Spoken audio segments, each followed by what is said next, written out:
नमः शिवाय। आज सोमवार के दिन आइए सुनते हैं शिव जी और पार्वती जी की यह कथा। एक समय की बात है, किसी नगर में एक साहूकार रहता था। उसके घर में धन की कोई कमी नहीं थी, लेकिन उसकी कोई संतान नहीं थी। इस कारण वह बहुत दुखी था। पुत्र प्राप्ति के लिए वह प्रत्येक सोमवार व्रत रखता था और पूरी श्रद्धा के साथ शिव मंदिर जाकर भगवान शिव और पार्वती जी की पूजा करता था। उसकी भक्ति देखकर एक दिन माँ पार्वती प्रसन्न हो गई और भगवान शिव से उस साहूकार की मनोकामना पूर्ण करने का आग्रह किया। पार्वती जी की इच्छा सुनकर भगवान शिव ने कहा कि हे पार्वती, इस संसार में हर प्राणी को उसके कर्मों का फल मिलता है और जिसके भाग्य में जो है उसे भोगना ही पड़ता है। लेकिन पार्वती जी ने साहूकार की भक्ति का मान रखने के लिए उसकी मनोकामना पूर्ण करने की इच्छा जताई। माता पार्वती के आग्रह पर शिवजी ने साहूकार को पुत्र प्राप्ति का वरदान तो दिया, लेकिन साथ ही यह भी कहा कि उसके बालक की आयु केवल 12 वर्ष होगी। माता पार्वती और भगवान शिव की बातचीत को साहूकार सुन रहा था। उसे ना तो इस बात की खुशी थी और ना ही दुख। वह पहले की भांति शिव जी की पूजा करता रहा। कुछ समय के बाद साहूकार के घर एक पुत्र का जन्म हुआ। जब वह बालक 11 वर्ष का हुआ तो उसे पढ़ने के लिए काशी भेजा गया। साहूकार ने पुत्र के मामा को बुलाकर उसे बहुत सारा धन दिया और कहा कि तुम इस बालक को काशी विद्या प्राप्ति के लिए ले जाओ और मार्ग में यज्ञ कराना। जहाँ भी यज्ञ कराओ वहाँ ब्राह्मणों को भोजन कराते और दक्षिणा देते हुए जाना। दोनों मामा भांजे इसी तरह यज्ञ कराते और ब्राह्मणों को दान दक्षिणा देते काशी की ओर चल पड़े। रात में एक नगर पड़ा, जहाँ नगर के राजा की कन्या का विवाह था, लेकिन जिस राजकुमार से उसका विवाह होने वाला था वह एक आंख से काना था।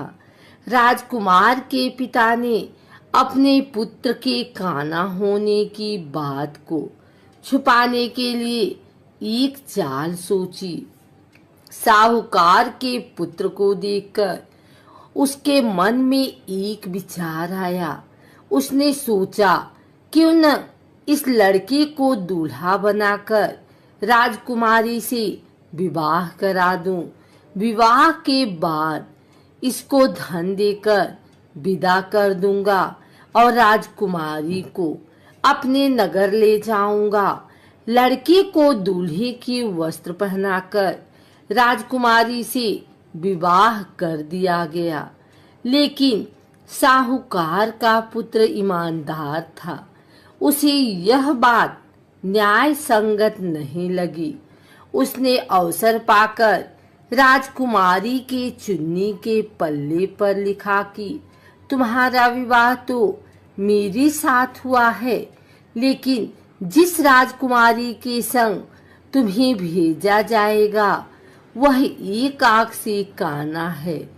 मैं तो काशी पढ़ने जा रहा हूँ। जब राजकुमारी ने चुन्नी पर लिखी बातें पढ़ी तो उसने अपने माता पिता को यह बात बताई। राजा ने अपनी पुत्री को विदा नहीं किया, जिससे बारात वापस चली गई। दूसरी ओर साहूकार का लड़का और उसका मामा काशी पहुँचे और वहां जाकर उन्होंने यज्ञ किया। जिस दिन लड़के की आयु 12 साल की हुई, उसी दिन यज्ञ रखा गया। लड़के ने अपने मामा से कहा कि मेरी तबीयत कुछ ठीक नहीं है। मामा ने कहा कि तुम अंदर जाकर सो जाओ। शिव जी के वरदानुसार कुछ ही देर में उस बालक के प्राण निकल गए। मृत भांजे को देख उसके मामा ने विलाप शुरू किया। संयोगवश उसी समय शिव जी और माता पार्वती उधर से जा रहे थे। पार्वती ने भगवान से कहा, स्वामी, मुझे इसके रोने के स्वर सहन नहीं हो रहा। आप इस व्यक्ति के कष्ट को अवश्य दूर करें। जब शिव जी मृत बालक के समीप गए तो वह बोले कि यह उसी साहूकार का पुत्र है जिसे मैंने 12 वर्ष की आयु का वरदान दिया। जब इसकी आयु पूरी हो चुकी है, लेकिन मातृभाव से विभोर माता पार्वती ने कहा कि हे महादेव, आप इस बालक को और आयु देने की कृपा करें, अन्यथा इसके वियोग में इसके माता पिता भी तड़प तड़प कर मर जाएंगे। माता पार्वती के आग्रह पर भगवान शिव ने उस लड़के को जीवित कर दिया। शिव जी की कृपा से वह लड़का जीवित हो गया। शिक्षा समाप्त करके लड़का मामा के साथ अपने नगर की ओर चल दिया। दोनों चलते हुए उसी नगर में पहुंचे जहां उसका विवाह हुआ था। उस नगर में भी उन्होंने यज्ञ का आयोजन किया। उस लड़के के ससुर ने उसे पहचान लिया और महल में ले जाकर उसकी खातिरदारी की और अपनी पुत्री को विदा किया।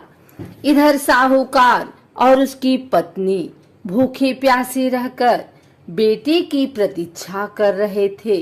उन्होंने प्रण कर रखा था कि यदि उन्हें अपने बेटे की मृत्यु का समाचार मिला तो वह भी प्राण त्याग देंगे। परंतु अपने बेटे के जीवित होने का समाचार पाकर वह बेहद प्रसन्न हुए। उसी रात भगवान शिव ने व्यापारी के स्वप्न में आकर कहा, हे श्रेष्ठी, मैंने तेरे सोमवार के व्रत करने और व्रत कथा सुनने से प्रसन्न होकर तेरे पुत्र को लंबी आयु प्रदान की है। इसी प्रकार जो कोई सोमवार व्रत करता है या कथा सुनता और पढ़ता है, उसके सभी दुख दूर होती हैं और समस्त मनोकामनाएं पूर्ण होती हैं।